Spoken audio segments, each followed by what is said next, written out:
Good morning, I'm Emily Jane of Emily Jane's Healing Energetics, and today is day 17 of my vlogging journey.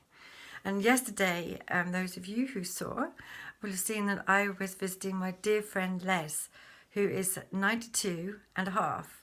And I just wanted to say a little bit more about him. He was a little shy about talking, and I'm trusting that in future ones when I'm there, he will actually say a little bit more. He's got some fabulous stories from over the years and has an amazing life.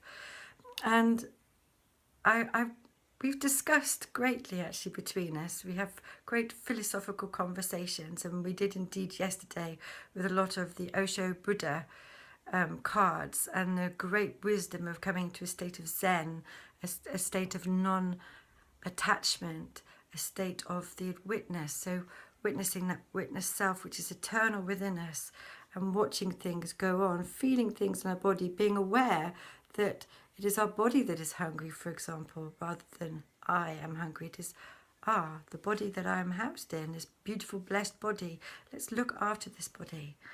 So we had a really, really lovely time as ever. And the secret to his longevity? Well, part of it is intention. In 1998, his very dear wife, Ethel, died very, very sadly of cancer. And this was a big, big blow for him.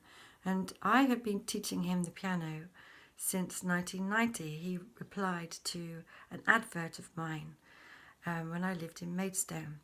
And so I would go once a week and then once every couple of weeks to go and teach him. And I think then it was every third or every fourth week as things got busier with my businesses. And after Ethel died, what we did was he said that he really wanted to retire from playing the piano, that actually his whole purpose of wishing to learn was to read music. And because he had such a fabulous memory, he had kept putting everything to memory. And so actually when his memory started going, he couldn't remember the music. So I was like, what, you hoodwinked me all these years? I thought you were reading the music. So we had a little bit of a laugh about that. And what we then did was we got together every 4 weeks and we had a meal together. And for most of those years since, either I or he has cooked main and then the other the dessert. And initially we had this crazy idea that we would choose a country and that would be the theme. And so we would choose randomly between us what we were going to make. And when it actually got really quite difficult, we'd done all the main countries, we decided to disband that idea and just cook whatever we fancied. So we would discuss it. And then in more recent years, the relationship has changed again. So I tend to do all the cooking now. And he always cooks for himself every day. And I love to go and see him and pamper him. A secret to his longevity? Well, when was it?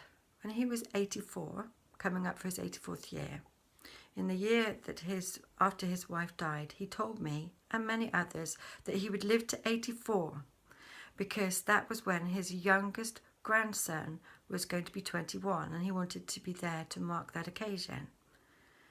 I could sense that he was getting worried about it during that year. And so I said to him one day, I said, you think you're going to die, don't you? He goes, what do you mean? What do you mean? I said, well, you know what you said. He said, yes. Well, I know, I'm really worried about it. I said, okay. So what you actually said was, I'm going to get to 84 and then I'm going to make a decision whether I go on. I said, do you remember that? And he goes, oh, I'd forgotten about that. I said, so what is it? What is your decision? Will you stay or will you go? And he said, I think I'll stay. I said, all right then. So what age are you going to go to now? He said, I think we'll go for 90, shall we? I said, fantastic. So we've had a lovely, lovely time and he got to his 90th and wonderful celebrations. And about a week later, I said to him, I said, so now got to 90. Where are you going to now? He said, I think we'll go for 100. I'd like to get a telegram from the Queen.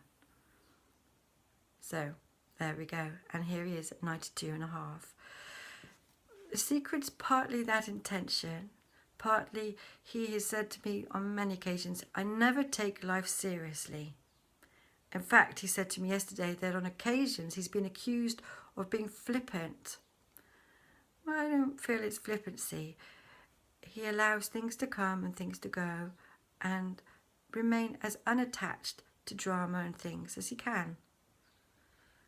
His other secret?